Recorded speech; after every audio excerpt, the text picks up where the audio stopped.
Hi అండి, welcome back to కుస్మ thoughts. ఈరోజు మనం సందేహం గురించి తెలుసుకుందాం. సందేహం, డౌట్. డౌట్ వచ్చి ఎలా అంటే,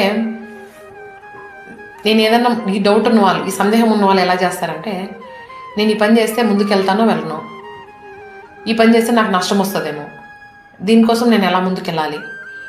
ఇప్పుడు అందరూ ఉద్యోగాలు చేసుకొని, అందరికీ ఉద్యోగాలు చేసుకొని బతకాల్సిన అవసరం ఉండదు. కొంతమందికి, చాలామంది బిజినెస్లు పెట్టుకోవాలని ఆశపడుతూ ఉంటారు.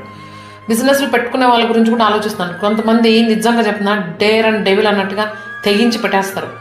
మీరు అనొచ్చు, తెగించి పెట్టినా కూడా అక్కడ వాడు నష్టపోయాడు, అంగడి ఎత్తేసాడు. తను ప్రయత్నించి నష్టపోయి తర్వాత తీసేశాడు.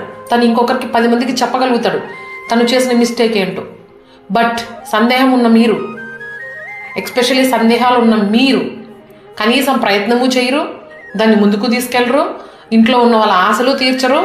ఎంతలో ఉందో ఈ డబ్బును చూసుకొని మనం వాడుకొని చేసుకుందామనే అనే మైండ్ సెట్తో మీరుండి ఇంట్లో మీ పిల్లలు కూడా మీరు అలాగే తయారు చేస్తారు. ముందుకు వెళ్ళొద్దండి. వాడు ముందుకెళ్ళి నష్టపోయి వెనక్కి వచ్చాడు, సో వాడు గెలిచినట్టే లెక్క. నెక్స్ట్ వాడు ఆ తప్పు చేయకుండా ఇంకెక్కడైనా బిజినెస్ పెట్టుకొని ముందుకెళ్తాడు. తనకు ఆ ధైర్యం ఉంది. మీకుందా? ఈ సందేహం ఉన్న వాళ్ళకు ఉందా? దయచేసి సందేహం అనేది మీ మైండ్లోంచి తీసేస్తే కానీ మీకు సక్సెస్ అనేది రాదు. ఇది చేస్తే ఇదేం, ఇప్పుడు మీకు ఏదో డబ్బు రావాలి, అమ్మ నాన్న సైడ్ నుంచే డబ్బు వచ్చింది అనుకుందాం. మీరు బిజినెస్ స్టార్ట్ చేద్దామని అనుకున్నారు. ఫస్ట్లో డబ్బు రానంత వరకు అది చేసేద్దాం, ఇది చేసేద్దాం, అట్లా ఉందాం, ఇట్లుందాం అనుకున్న మనుషులే డబ్బు వచ్చిన వెంటనే ఇప్పుడు ఈ డబ్బు తీసుకెళ్ళి మనం మొత్తాన్ని బిజినెస్లో పెట్టేశామంటే, ఒకవేళ అది నడవకపోతే, ఒకవేళ అది ఫెయిల్ అయిపోతే, ఒకవేళ ఆ డబ్బంతా లాస్ అయిపోతే, సో డబ్బంతా లాస్ అయిపోతే అని మీకు డౌట్ ఉన్నప్పుడు అంటే మీ ప్రణాళిక తప్పు, మీలో కాన్ఫిడెన్స్ లేదు.